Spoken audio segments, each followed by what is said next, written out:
जिसको भी हम इंटरेस्ट बोलते हैं, पैशन बोलते हैं। और इसमें एक लेयर है जो आपकी बायोलॉजी है, दैट इज जो आपका जेनेटिक कोड है, जो आपका डीएनए है, उसमें कुछ ऑलरेडी फीडेड है। यानी कि जैसे फॉर एग्जांपल टेस्ट की बात करी जाए तो कोई है जिसको कोई पर्टिकुलर तरह का फ्रूट अच्छा लगता है, किसी और को अच्छा नहीं लगता है, तो अब उसके पीछे क्या रीजन है? तो there are lot of things which are genetically coded in your system, जो आपके अंदर ही बॉडी में कोडेड है। फॉर एग्जाम्पल जैसी भी आपकी बॉडी है इस वक्त, वो अगर आप देखोगे तो काफी हद तक मिलती जुलती है आपके पेरेंट्स से, आपके ग्रैंड पेरेंट्स से, क्योंकि वहीं से वो सब जीन्स आ रहे हैं। तो इस चीज को हमको समझना होगा कि क्या है जो जेनेटिकली आ रहा है।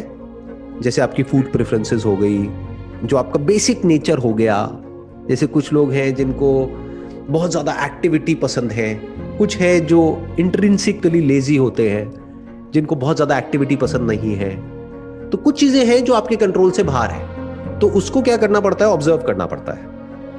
बड़े आराम से आप बैठ करके ऑब्जर्व कर सकते हो कि क्या है मेरा जो बेसिक नेचर है। इसको आप बेसिक नेचर भी बोल सकते हो। तो आप अपने बेसिक नेचर को ऑब्जर्व कर सकते हो। हर एक का बेसिक नेचर अलग होता है, आपका अलग है, मेरा अलग है। तो आपको अपने बेसिक नेचर को ही ऑब्जर्व करना होगा। ऐसा नहीं है कोई और कर रहा है तो वो चीज आपके लिए अच्छी है। फॉर एग्जाम्पल कोई आदमी है, वो पहाड़ों में रहता है बचपन से ही, तो उसके लिए एक तरह का खाना बहुत अच्छा है, मान लो स्पाइसी फूड। बट क्योंकि आपकी फैमिली में आपके पेरेंट्स ने, आपके ग्रैंड पेरेंट्स ने कभी भी इतना स्पाइसी फूड नहीं खाया है, तो हो सकता है आप खाओगे तो आपके डाइजेशन के लेवल पे बहुत मेजर इश्यूज हो जाएंगे। That is one. अब आ जाते हैं माइंड के लेवल पे। तो अब आपने क्या किया कि कुछ चीजें कर रहे हो, आपको पसंद है। जैसे आपने एग्जांपल दिया फुटबॉल का, कि भाई फुटबॉल आप खेलते हो, आपको अच्छा लगता है। जब आपके जो कोच है वो आपकी तारीफ कर रहे हैं तब अच्छा लगता है, लेकिन जब इसका उल्टा होता है तो बुरा लगता है। Basically it is link to reward. But क्या फुटबॉल में ही खेलने में आपको उतना मजा आता है? ये क्वेश्चन अपने आप से पूछना है। किसी भी और स्पोर्ट्स के कंपैरिजन में आपको ज्यादा मजा किस में आता है? तो आपको आंसर्स मिलने लग जाएंगे। कुछ है जो आप जितना मर्जी कर लो उसमें मजा नहीं आता है, या ये कह लो उस मजे को डेवलप करने के लिए अब इस एज में, जो अभी आपकी एज है, it will take hell lot of time. जैसे पर्सनली मुझे फुटबॉल पसंद नहीं है, खेलना, देखना पसंद है, खेलना पसंद नहीं है। बट मेरे को बैडमिंटन बहुत पसंद है, उसके अलावा वॉलीबॉल खेलना बहुत पसंद है, उसके अलावा क्रिकेट बहुत पसंद है, और इंडोर की बात करी जाए तो चेस पसंद है। तो कुछ चीजें हैं जो मुझे अच्छा लगता है, कुछ है जो नहीं लगता है। अब जो नहीं लगता है उसको डेवलप किया जा सकता है, but that is a long and tedious process. अब आपने बात करी सब्जेक्ट्स की, कि भाई 5 सब्जेक्ट होते हैं, उसमें से एक पसंद है लेकिन 4 पसंद नहीं है। तो what you are thinking is कि वो चारों को मैं अगर प्रैक्टिस करता चला जाऊं तो वो पसंद आ जाएगा। ऐसा नहीं है। बेटर ये है कि पहले हम समझें कि हमारा पर्सनैलिटी टाइप क्या है, हमारा जो बॉडी का कंपोजिशन है वो क्या है, हमारे जो प्रेफरेंसेस हैं वो क्या है, उसको हम समझें, फिर उसके हिसाब से एक्ट करें, तो सक्सेस मिलने के चांसेस बहुत ज्यादा है। पर सर प्रेफरेंसेस ना, अभी तक मैंने कोई ऐसी प्रेफरेंस नहीं ढूंढी जो मेरी बेसिक नेचर की हो। जितनी भी आई है सब मेमोरी से आई है, तो वो चेंज हो जाती है कुछ टाइम बाद। ये बेसिक नेचर वाली प्रेफरेंस कहाँ से ढूंढे? जो बेसिक नेचर वाली जो चीजें हैं ना, जैसे जो आपको पसंद है, फॉर एग्जांपल आपने कहा कि भाई ये 5 सब्जेक्ट्स हैं, उसमें से एक सब्जेक्ट मेरे को पसंद है। वो एक सब्जेक्ट क्या है? Physical education. फिजिकल एजुकेशन आपको पसंद है, प्लस फुटबॉल भी उससे कनेक्ट हो रहा है, प्लस आपको देख के भी पता लग रहा है कि आप अपनी फिटनेस को मेंटेन करने की कोशिश कर रहे हो।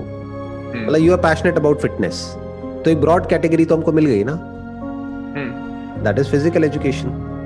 तो अगर इतना ही हमको पता लग जाता है तो हमारी लाइफ बहुत हद तक सॉर्ट आउट हो जाती है। फॉर एग्जाम्पल मान लो केमिस्ट्री है, उसमें आपका इंटरेस्ट नहीं है। अब आप कह रहे हो नहीं मेरे को तो डेवलप करना है केमिस्ट्री में अपना इंटरेस्ट, तो जब फिजिकल एजुकेशन में हो सकता है तो केमिस्ट्री में भी हो सकता है, डेफिनेटली हो सकता है। बट बेटर ये है कि जिसमें नेचुरली आपके अंदर से जो इंटरेस्ट आ रहा है, नेचुरली जिस तरफ आप इंक्लाइंड हो रहे हो, उसी को तो पैशन कहेंगे। उसमें आगे बढ़ना बहुत आसान हो जाता है। तो पहला स्टेप बड़े आसानी से आप क्रॉस कर सकते हो। फॉर एग्जाम्पल मैं आपको सिंपल एग्जाम्पल देता हूं, आप समझ जाओगे। आपको आम खाना मान लेते हैं अच्छा लगता है, मैंगो अच्छा लगता है, और मान लेते हैं करेला बुरा लगता है। राइट। तो अगर आप कोशिश करो, अपने माइंड को प्रोग्राम करो, रोज करेला खाओ और किसी तरीके से उसमें कुछ स्पाइसेस ऐड करो, ये करो वो करो, तो हो सकता है आपको करेला भी अच्छा लगने लग जाए, हो सकता है, बट उसकी पॉसिबिलिटी बहुत कम है। मैंगो के लिए आपको कोई एफर्ट करने की जरूरत ही नहीं है, मैंगो जितना मर्जी खा लो। हाँ, उसको भी एक्सेस में खाओगे तो प्रॉब्लम हो जाएगी, क्योंकि फिर मैंगो भी अच्छा लगना बंद हो जाएगा। तो वहां पे हल्की सी, इसको बोलते हैं एक भूख को बचा के रखना होता है। ये बहुत एक डीपर लेवल से मैं आपसे कुछ बात कर रहा हूं, हो सकता है आप इसको रिलेट कर पाओ। अपनी भूख को बचा के रखना होता है लाइफ में, हर चीज में, हर तरह की जो भूख है हमारी। आपको वही चीज जो कल अच्छी लग रही थी आज बुरी लगने लग जाती है अगर आप एक्सेस में कर लेते हो तो। फॉर एग्जाम्पल, आपने फिजिकल एजुकेशन की बात करी, फुटबॉल की बात करी, तो अगर आप 8 घंटे तक फुटबॉल ही खेलते रहोगे तो अगले दिन मन ही नहीं करेगा फुटबॉल खेलने का। बट नेचुरली मानो आपकी कैपेसिटी है 2 घंटा खेलने की, 2 घंटे तक आपको लगता है कि यार मेरे को अच्छा लगता है, तो 2 घंटा खेल लो। बाकी का टाइम बचा, उसमें आपने फिजिकल एजुकेशन के बारे में स्टडी किया। आप कितना स्टडी कर सकते हो कोई लिमिट नहीं है, उसमें किस किस तरह की एजुकेशनल क्वालिफिकेशन ले सकते हो उसकी भी कोई लिमिट नहीं है, कितना आगे जा सकते हो उसकी भी कोई लिमिट नहीं है, कितना डीप में जा सकते हो उसकी भी कोई लिमिट नहीं है। मुझे इसी चीज का कंफ्यूजन है कि ये मेरा बेसिक नेचर है या नहीं, क्योंकि मैं ना बचपन से मेरे पेरेंट्स मुझे हर दिन पार्क लेके गए हैं, वो हमेशा से बाहर गए हैं, वो बहुत इनकरेजिंग रहे हैं इस मामले में कि बाहर जाके खेलो, शाम को बाहर जाओ, घर पे मत रहो। तो मुझे लगता है कि मेरा इंटरेस्ट वहां से आया। ये मेरा बेसिक है या नहीं ये मैं श्योर नहीं हूँ, पर मैं इंक्वायर करूंगा इसके बारे में ज्यादा और देखता हूँ। एक मिनट ध्यान से समझना। तो इसका मतलब आप कह रहे हो बचपन में ही आपकी वो कंडीशनिंग हो गई है। वही, ये मेमोरी से नहीं आ रहा है। दोनों में पहले फर्क को समझो। एक है मेमोरी, मेमोरी मतलब थॉट, कि आप सोच सोच करके एक तरह का थिंकिंग पैटर्न डेवलप कर रहे हो। एक है आपकी हैबिट, वो भी मेमोरी का ही पार्ट है, बट वो कहां से आ रही है? प्रैक्टिस से। तो मेमोरी में 2 तरह की चीजें हैं। एक है at the level of your thought, कि बेसिकली मैंने ऐसे काम करे जो मुझे पसंद थे, वो करने के बाद भी कुछ टाइम बाद मैं उससे बोर हो गया, तो अब कोई ऐसे ही काम कर लेता हूं जो मुझे करने पसंद नहीं है, तो धीरे धीरे उसमें इंटरेस्ट आ जाएगा और फिर मैं उसमें आगे बढ़ जाऊंगा। तो ये सब मेमोरी से आ रहा है। ये सब क्या है? थॉट है। क्योंकि जैसे ही आप करने जाओगे कोई ऐसा काम जो आपको पसंद नहीं है, तब आपकी जो पूरी की पूरी बायोलॉजी है, आपकी जो बॉडी का स्ट्रक्चर है, वो कहेगा यार ये क्या कर रहा है। बट जिसकी मैं बात कर रहा हूं, हैबिट, वो कहां से बनी है? बचपन में। तो आपने क्या कहा कि बचपन में मेरे जो पेरेंट्स हैं उन्होंने बहुत एनकरेज किया मेरे को बाहर जाने के लिए। तो बचपन की जो कंडीशनिंग होती है वो बहुत स्ट्रांग होती है। That is as strong as genetically जो आपकी कंडीशनिंग है। बचपन में जो कंडीशनिंग होती है, मतलब 10 से 15 साल की एज तक, पैदा होने से लेकर के 10 से 15 साल की एज तक जो भी आपने किया है, अब वो करना आपके लिए एफर्टलेस है। तो उसी लाइन में अगर आप सोचोगे तो बहुत आगे जाओगे, उससे हट करके कुछ सोचोगे तो फंसने के चांसेस है। फिर आपको बहुत एफर्ट करना पड़ेगा, यानी कि पहले उस बचपन की कंडीशनिंग को तोड़ना पड़ेगा। देखो, जेनेटिक कंडीशनिंग तक तो पहुंचना ही बहुत मुश्किल है। हमें क्या पता जेनेटिकली क्या कंडीशनिंग है क्या नहीं है। उसके लिए क्या करना पड़ेगा? अपने पेरेंट्स को, ग्रैंड पेरेंट्स को और उन सबको जो पीछे की आपकी पूरी की पूरी चेन है उसको बारीकी से ऑब्जर्व करना पड़ेगा। जैसे अगर मैं अपना एग्जांपल दूं तो मैं अपने ग्रैंड पेरेंट्स को जब देखता हूं, यानी मेरे ग्रैंडफादर, मेरे फादर के साइड के, और उधर से भी मैं अपनी मदर के ग्रैंडफादर को देखता हूं, तो दोनों ही मेडिटेशन में बहुत ज्यादा इन्वॉल्व थे। तो मे बी ये चीज जेनेटिकली मेरे अंदर आ गई है। मेरी मदर के जो ग्रैंडफादर थे वो कई कई दिनों तक, गोवर्धन में एक जगह है मैंने देखी थी, वो वहां पर एक छोटी सी गुफा है, कई कई दिनों तक उस गुफा में बैठ करके मेडिटेशन करते थे। तो मेरे फादर के फादर वो ज्ञान योग की तरफ थे, और मेरी मदर के जो ग्रैंडफादर थे वो ध्यान योग की तरफ थे। तो इसलिए ज्ञान प्लस ध्यान, ये दोनों मेरे लिए बहुत ही एफर्टलेस है। इसके लिए मुझे कुछ एफर्ट नहीं करना पड़ता है। तो इस तरह से आप ऑब्जर्व कर सकते हो अपने पेरेंट्स को, अपने ग्रैंड पेरेंट्स को, सबको बारीकी से ऑब्जर्व करो और समझने की कोशिश करो कि ऐसा क्या है जो आपको मिला है विरासत में। I am not talking about money and property and all that, I am talking about your genetics, right? That is 1। 2, बचपन से देखो आपकी क्या कंडीशनिंग हुई है।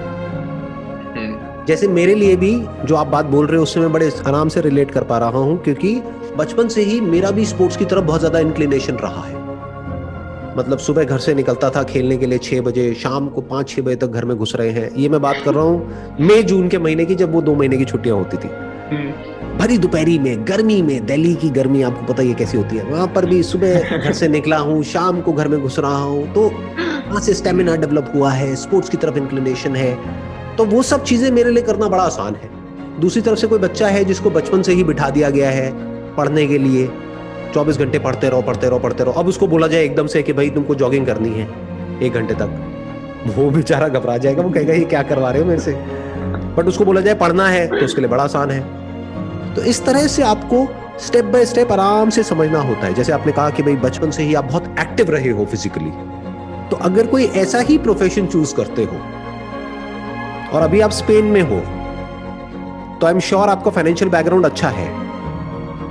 अब अगर कोई ऐसा काम आप करते हो जो आपके इस पैशन से रिलेटेड है, that could be opening up a fitness centre in India, जैसा इंडिया में कोई और फिटनेस सेंटर ना हो, may be a chain of these fitness centres. आप समझ रहे हो ना मैं क्या कह रहा हूं, कि स्पेन में रह करके आपने ऑब्जर्व किया यहां पर क्या क्या हो रहा है, किस किस तरीके से हो रहा है, प्लस ऑस्ट्रेलिया आप जा रहे हो, वहां पर भी आप फिजिकल एजुकेशन के ऊपर स्टडी कर सकते हो, उससे रिलेटेड डिग्री या डिप्लोमा या जो भी है वो ले सकते हो, ताकि थियोरेटिकल नॉलेज आपके पास में हो। प्लस वहां पर भी आप देखो लोग क्या क्या कर रहे हैं, किस किस तरीके से कर रहे हैं, प्लस आपको एक गैप नजर आएगा जो इंडिया में अभी भी नहीं हो रहा है। फिर दिल्ली में या बॉम्बे में आप जा करके अपना कोई इस तरह का सेटअप शुरू कर सकते हो। तो ऐसे अपने आप को समझना होता है हर लेवल पे, और उसके हिसाब से एक्ट करना होता है।